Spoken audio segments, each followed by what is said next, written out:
Hello amigos, Elkis here, and in this session I'll share my knowledge how you build an apps while you're drinking a coffee. And then here's vibe coding. Jadi apa itu vibe coding? Nah, vibe coding ini era baru ya dalam dunia pemrograman, di mana kita menjadi mentornya AI dan kita menjelaskan ke AI gitu dengan menggunakan bahasa sehari-hari tanpa harus ngetik baris kode secara manual gitu. Nanti biar si AI-nya yang ngoding gitu. Nah, ini kita harus menjelaskan dulu konsep alurnya kayak gimana gitu. Aplikasi apa yang kita pengen bikin menggunakan bahasa Indonesia atau bahasa Inggris yang santai sehingga mudah dipahami oleh AI-nya.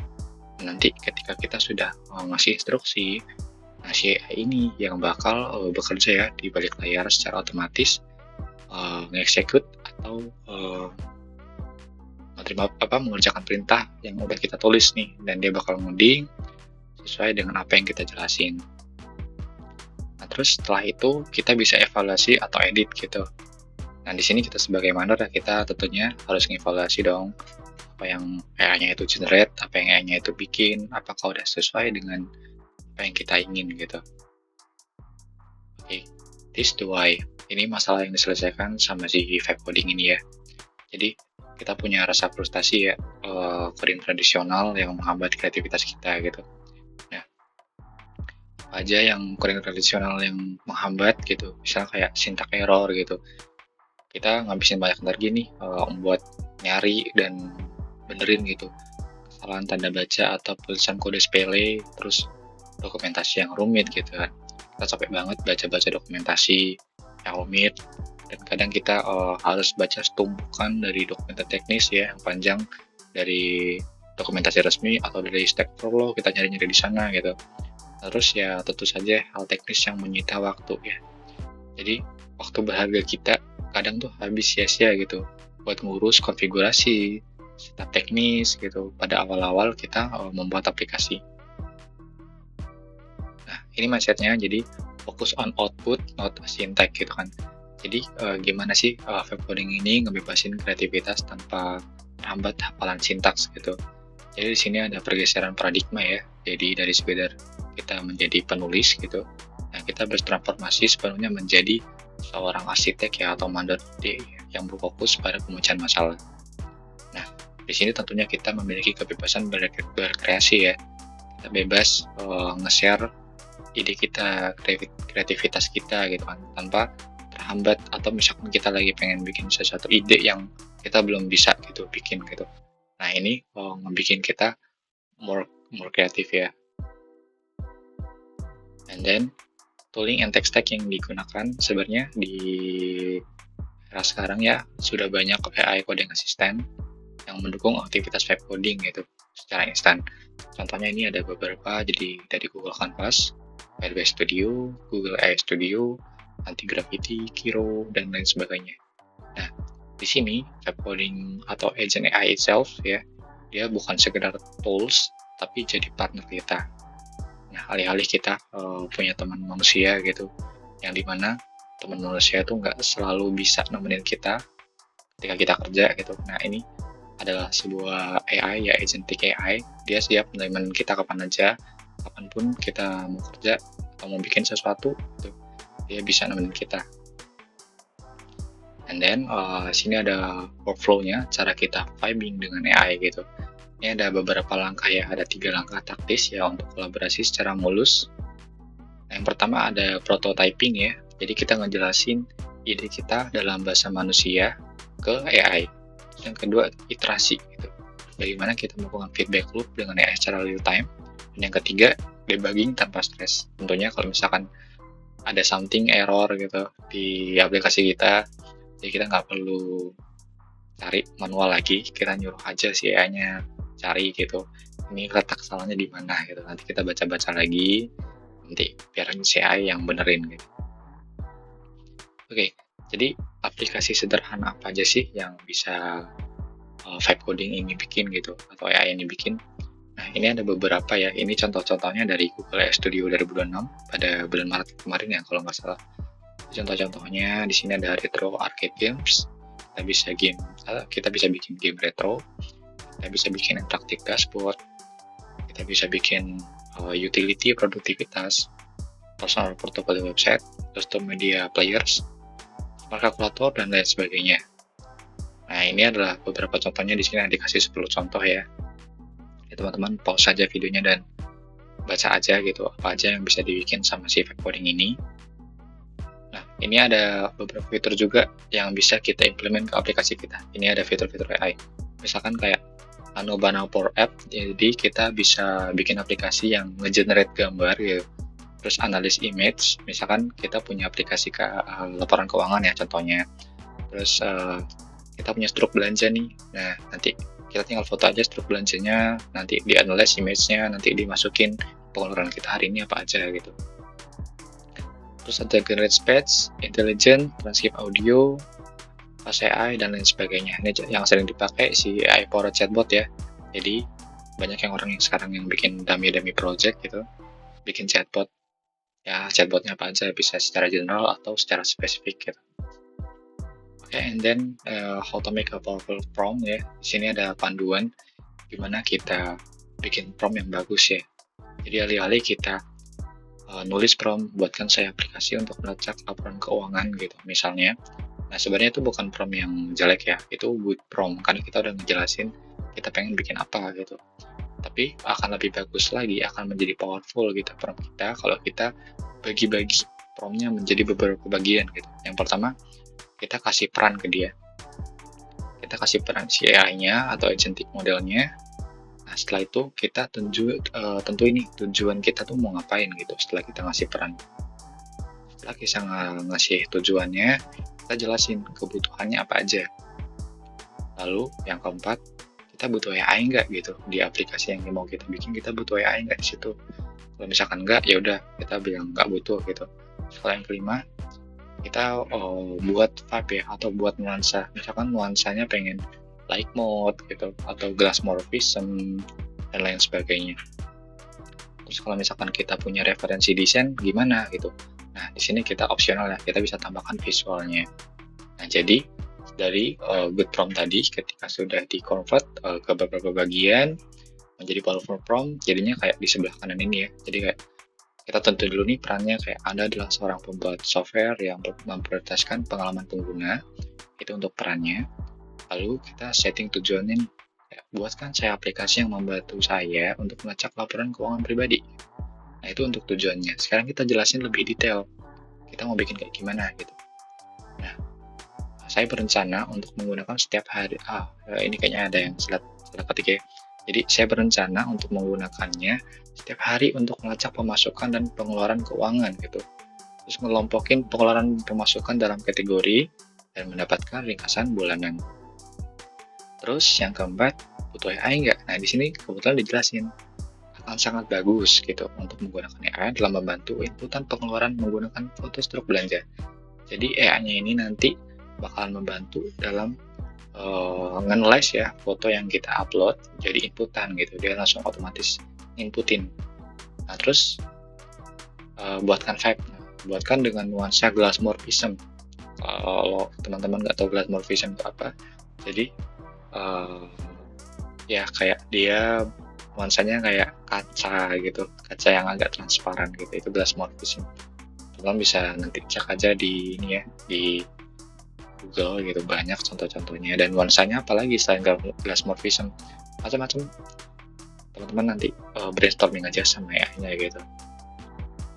Nah, terus opsional kalau misalkan kita punya foto referensi dari ininya ya, dari dari websitenya, kita bisa lampirin aja. Terus habis itu kita kasih deskripsi nih, kita kasih penjelasan gitu. Gunakan lampiran mockup untuk inspirasi. Nah, itu caranya kita bikin prompting yang sangat powerful ya, yang sangat-sangat di ngerti sama AI gitu. Supaya apa? Supaya AI-nya tuh nggak terlalu luas ya dia halusinasinya gitu, jadi sangat terarah gitu, dia harus bikin yang kayak gimana. And then kita try demo dikit. Nah, untuk demonya aku rencana bikinnya pakai Google AI Studio ya. Jadi kalau teman-teman belum punya Google AI Studio, silahkan login dulu pakai akun Google masing-masing. Nah, kenapa aku pakai Google Studio ini? Jadi Google Studio ini bisa ini ya, bisa nge-hosting secara otomatis nantinya kalau kita mau hosting. Jadi kita nggak perlu pusing-pusing lagi nanti gimana caranya biar public, biar bisa diakses orang lain gitu. Nah, si Google Studio ini udah ngebantuin kita gitu. Oke, kita kopas aja ya perintah yang tadi. Cuman mungkin kita nggak kode referensi. Kita jangan background, kita ke new app. Sorry banget. Salah ngetik. Yang tadi kita paste ke sini ya. Kita pakai yang build ya, bukan yang explore. Yang explore playground itu kayaknya cuma insect doang gitu. Jadi kita pakai yang build. Tadi enter aja. Nanti dia OTW bikin. One eternity later.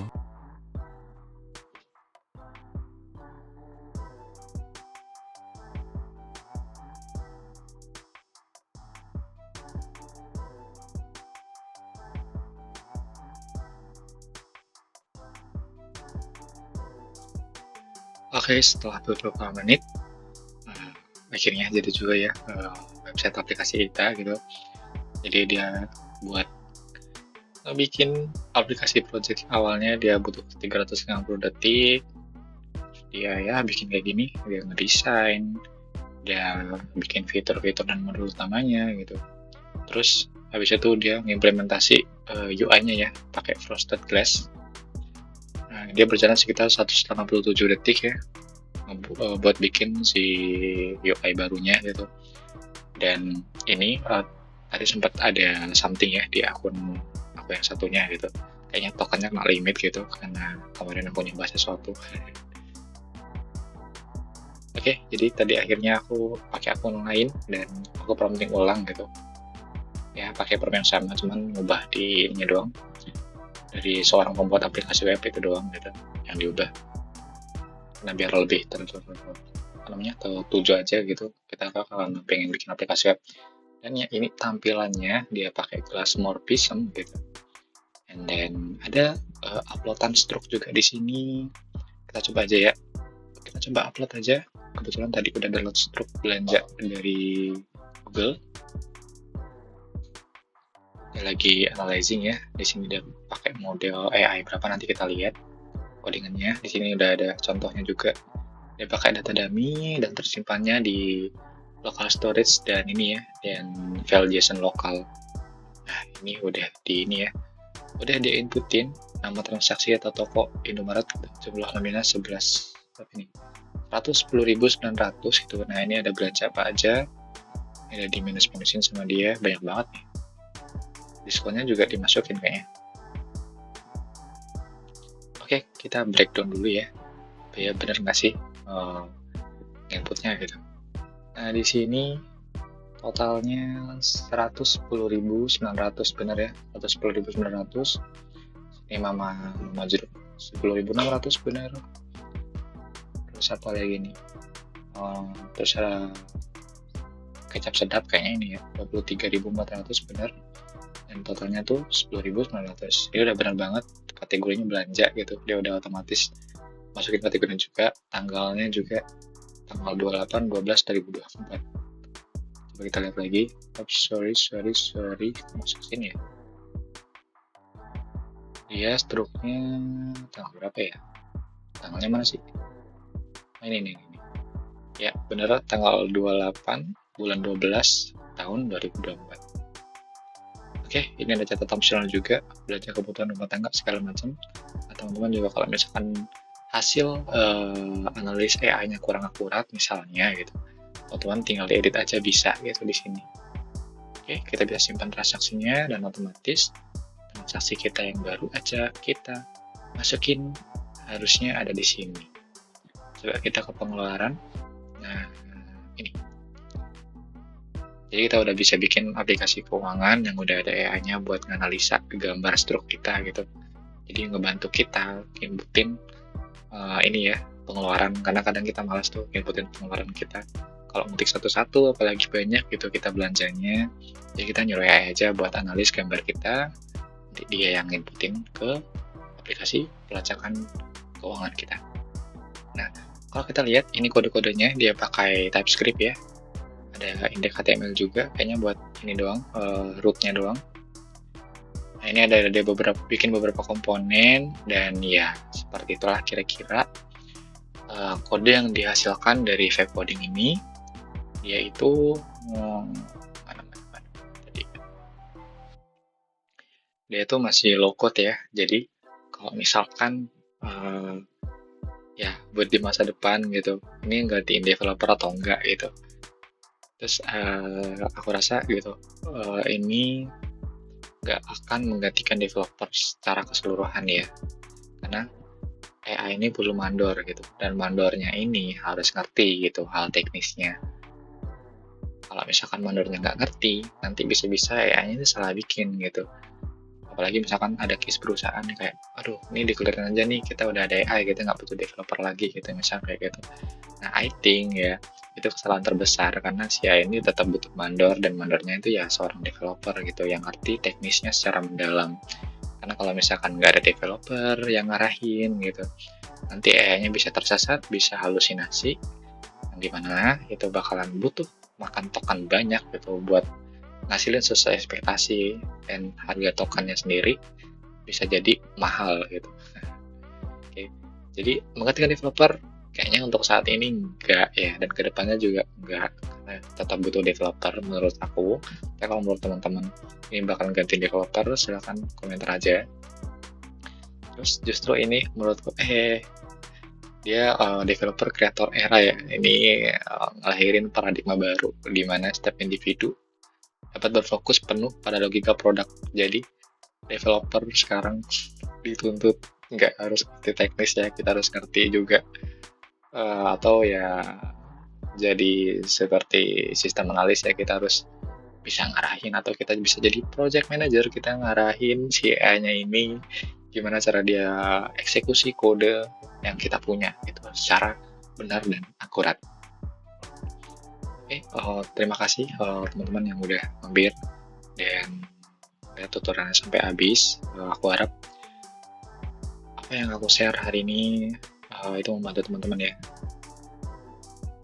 Kalau misalkan teman-teman ada something yang mau di request, misalkan tutorial web coding di software apa, teman-teman bisa tanya aja gitu, atau hal lain yang teman-teman pengen belajar bareng, silahkan di komentar aja. Nah, dan aku rasa aku pengen tahu pendapat teman-teman sih kayak gimana.